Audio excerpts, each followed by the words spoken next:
హైదరాబాద్ లో గాజుల రామారం పరిసర ప్రాంతాల్లో భూమి కంపించిందని స్థానికులు చెబుతున్నారు. ఉదయం 10 గంటల సమయంలో భూకంపం వచ్చినట్లుగా చెబుతున్న స్థానికులు ఒక్కసారిగా పెద్ద శబ్దం వచ్చిందని అంటున్నారు.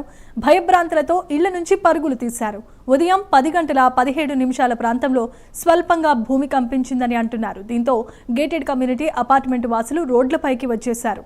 ఇది భూకంపమా లేక మరే ఇతరమైన పేలుడు పదార్థాలు వచ్చిన శబ్దమా అని అనుమానం వ్యక్తం చేస్తున్నారు. దీంతో స్కూల్స్ యాజమాన్యాలు విద్యార్థులను ఇంటికి పంపించేశారు.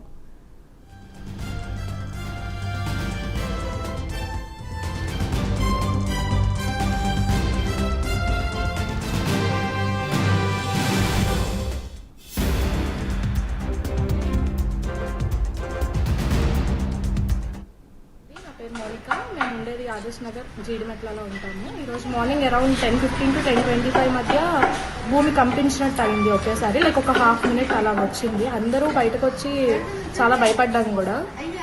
ఫస్ట్ టైం ఇది 20 years నుండి మేము ఇక్కడ ఉంటున్నాము, కానీ ఫస్ట్ టైం ఇది ఇలా రావడము. అందరూ కూడా లైక్ నాట్ ఓన్లీ మీ, చాలా మంది భయపడ్డారు. వెనకాల స్కూల్ కూడా ఉంది, స్కూల్లో పిల్లలు కూడా ఏడుపు కూడా మొదలెట్టారు. పేరు సత్యవతి అండి. మేము అక్కడ సెంటర్లో టిఫిన్ వేస్తామండి. అక్కడ కూర్చుని దోశలు వేస్తుంటే పెద్ద సౌండ్ వచ్చింది. సౌండ్ వచ్చి మామూలుగా కింద భూమి అదిరింది. మేము మా ఇంటికాల వాళ్ళు ఏదన్నా గ్యాస్ కానీ పేలిపోయిందమ్మో ఏదన్నా అయిందమ్మో బాంబు పడినట్టు అయిందని భయపడ్డామండి. అందరూ అక్కడ వాళ్ళు అందరూ కూడా భయపడి బయటకు వచ్చేసారు.